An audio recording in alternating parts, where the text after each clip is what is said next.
नमस्ते, स्वागत है आपका आज की वीडियो में। आज हम एम एस एक्सेल शुरू करने वाले हैं। तो आज की वीडियो एम एस एक्सेल की इंट्रोडक्टरी वीडियो होने वाली है। तो जब भी आप एक्सेल ओपन करते हैं तो आपको कुछ इस तरह का इंटरफेस दिखाई देता है। तो जैसे हमारे पास वर्ड में ब्लैंक डॉक्यूमेंट क्रिएट करने का ऑप्शन होता है, यहाँ पर आपके पास ऑप्शन होता है ब्लैंक वर्कबुक। सेम जैसे वहाँ पर टेम्पलेट्स होते हैं, यहाँ पर भी आपको टेम्पलेट्स मिलेंगे। टेम्पलेट्स आपको पता ही है कि आपके पास रेडी मेड फाइल्स होती हैं विद डिफ़ॉल्ट डेटा, जिसमें आपके पास पहले से ही कुछ डेटा है, सारी फॉर्मेटिंग सब कुछ रेडी है। बस आपको उसको ओपन करके अपने मुताबिक जो भी आपका डेटा है वो एंटर करना होता है। क्योंकि हम सीख रहे हैं तो हम ब्लैंक वर्कबुक से शुरू करेंगे। तो इस ब्लैंक वर्कबुक पे आप क्लिक कर लेंगे। क्लिक करने के बाद आपके पास एक्सेल की फाइल ओपन हो जाएगी, वर्कबुक जो है वो ओपन हो जाएगी।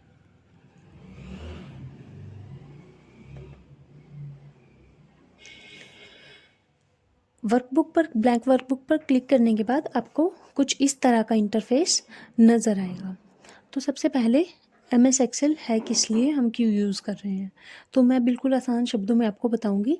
जैसे आपने बचपन में कभी स्टूडेंट रहते देखा होगा कि जो आपके टीचर हैं वो आपका कुछ डेटा मैनेज करते हैं टेबल बना के नोटबुक में, और आपका नेम, फादर नेम, आपकी अटेंडेंस, आपके मार्क्स सब कुछ मैनेज करते हैं। इसी तरह से बड़े लेवल पे कॉलेजेस में भी रजिस्टर मैनेज किए जाते हैं, कंपनीज़ में डेटा, दुकान पर, शॉप्स पर, सब जगह जो उनका खरीद बेच जो भी कुछ है वो सारा डेटा रजिस्टर पर मैनेज किया जाता है, जहाँ पर वो हिसाब किताब रखते हैं, रिकॉर्ड रखते हैं बेसिकली।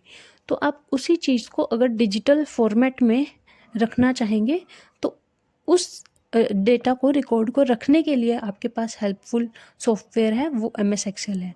यहाँ पर आपको उसी तरह का इंटरफेस मिलेगा, टेबल टाइप आप देख रहे हैं यहाँ पर बॉक्सेस, और इसके साथ साथ आपको बहुत सारे टूल्स, फॉर्मेटिंग टूल्स और फॉर्मूला अप्लाई करके आप इजीली अपने डेटा को मैनेज और मैनिपुलेट कर सकते हैं। तो जब आप एक्सेल ओपन कर लेंगे तो आपके पास कुछ इस तरह का इंटरफेस नज़र आएगा। तो शुरू करते हैं इंट्रोडक्शन से। सबसे ऊपर यहाँ पर आपको मिलेगा टाइटल बार। जैसे एम एस वर्ड में था टाइटल बार, तो वहाँ पर फाइल नेम आता था, यहाँ पर आपकी वर्कबुक का नेम आता है। तो वर्कबुक बेसिकली क्या होती है? वर्कबुक, आप एक्सेल की फाइल को ही वर्कबुक कह रहे हैं, जिसमें मल्टीपल शीट्स हो सकती हैं। शीट्स जो आपको ये सामने दिखाई दे रही है टेबल टाइप की, ये आपकी शीट है। तो वर्कबुक आपकी एक ही होगी, एक एक्सेल फाइल, और शीट उसके अंदर बहुत सारी हो सकती हैं। जैसे कि अभी यहाँ पर सिर्फ एक ही शीट है, शीट 1। अगर मुझे और शीट ऐड करनी है तो इस प्लस के निशान पर मैं क्लिक करूँगी, तो जितनी बार मैं क्लिक करूँगी उतनी शीट यहाँ पर ऐड होती जाएगी। अगर आप ओल्डर वर्जन पे हैं तो बाय डिफ़ॉल्ट आपको 3 शीट्स मिलेंगी, और आप और भी ऐड कर सकते हैं। यहाँ पर अभी मेरे पास एक शीट थी न्यूअर वर्जन में, और मैंने प्लस पर क्लिक किया तो और शीट्स ऐड हो गई। तो ये थी हमारी वर्कबुक और शीट्स।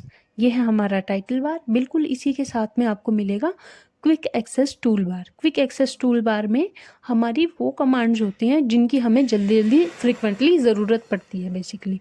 तो क्विक एक्सेस टूल बार को आप कस्टमाइज़ भी कर सकते हैं। कस्टमाइज़ मीनिंग कुछ कमांड जो इसमें है उसको हटा भी सकते हैं, कुछ नई कमांड यहाँ पर इस बार में ऐड भी कर सकते हैं। नई कमांड्स ऐड करने के लिए यहाँ पर छोटा सा आपको ड्रॉप डाउन एरो दिख रहा होगा, इस पर क्लिक करेंगे तो आपके पास ये लिस्ट ओपन हो जाएगी कमांड्स की। इसमें से जो भी कमांड आपको हटानी या ऐड करनी है उसको आप क्लिक कर लीजिए। जो जो कमांड्स आपकी यहाँ पर अवेलेबल हैं वो टिक है पहले से ही। अगर मुझे कुछ और नया ऐड करना है, जैसे कि अगर मुझे ये न्यू का ऑप्शन ऐड करना है, तो इस पर क्लिक करेंगे तो आप देखिए यहाँ पर एक नया ऑप्शन आ गया है न्यू फाइल के लिए। इसके बिल्कुल राइट में सेम हमारी विंडो मिनिमाइज, मैक्सिमाइज और क्लोज करने के लिए 3 बटन अवेलेबल हैं। इस के नीचे बिल्कुल आपको ये रिबन दिखाई देगा। ये जो पूरा एरिया है ये हमारा है रिबन।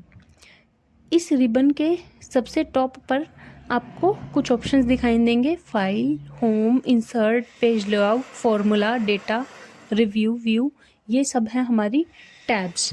हर टैब के अंदर उससे रिलेटेड कुछ टूल्स अवेलेबल हैं। जैसे कि अभी करंटली मैं होम टैब पे हूँ तो होम टैब के टूल्स मुझे दिखाई दे रहे हैं।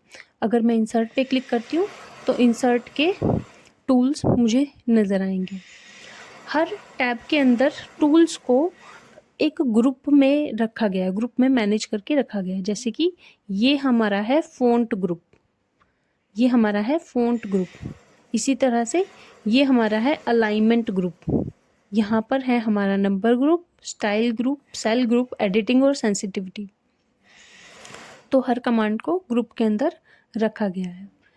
बीच में आपकी स्प्रेडशीट है, उसके नीचे आपकी शीट जितनी भी आपकी ओपन शीट है वो है। साथ में है आपके पास जूम इन जूम आउट का ऑप्शन। तो अगर मैं इसको जूम कर लूँ थोड़ा सा, क्योंकि हम यहाँ पर काम करेंगे तो आपको नज़र आना चाहिए। इसके साथ में आपके व्यू के फॉर्मेट कि आपको आपकी फ़ाइल कैसी दिखाई दे। तो नॉर्मल व्यू, अभी हम नॉर्मल व्यू पे हैं। उसके बाद है पेज लेआउट व्यू, इस पर क्लिक करेंगे तो आपका व्यू चेंज हो जाएगा। उसके बाद है पेज ब्रेक व्यू, तो आप ये भी कर सकते हैं। अभी मैं नॉर्मल व्यू पे रहती हूँ।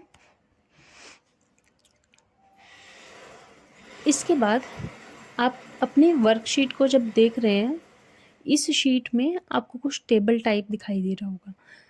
तो ये जो, अगर हम एक लाइन को ऐसे वर्टिकली देख रहे हैं तो ये है हमारा कॉलम, और अगर हम एक लाइन को इस तरह से हॉरिजॉन्टली देख रहे हैं तो ये है रो। कॉलम को ABCD अल्फ़ाबेट्स में नाम दिए गए हैं और रो को 1 2 3 4 काउंटिंग में नाम दिए गए हैं। रो और कॉलम के इंटरसेक्शन से एक बॉक्स बन रहा है, जैसे कि ये बॉक्स, इसको हम बोलते हैं सेल। हर सेल का कुछ एड्रेस या मैं कहूँ कि कुछ नाम है जो आपको यहाँ पर दिखाई देगा नेम बॉक्स में।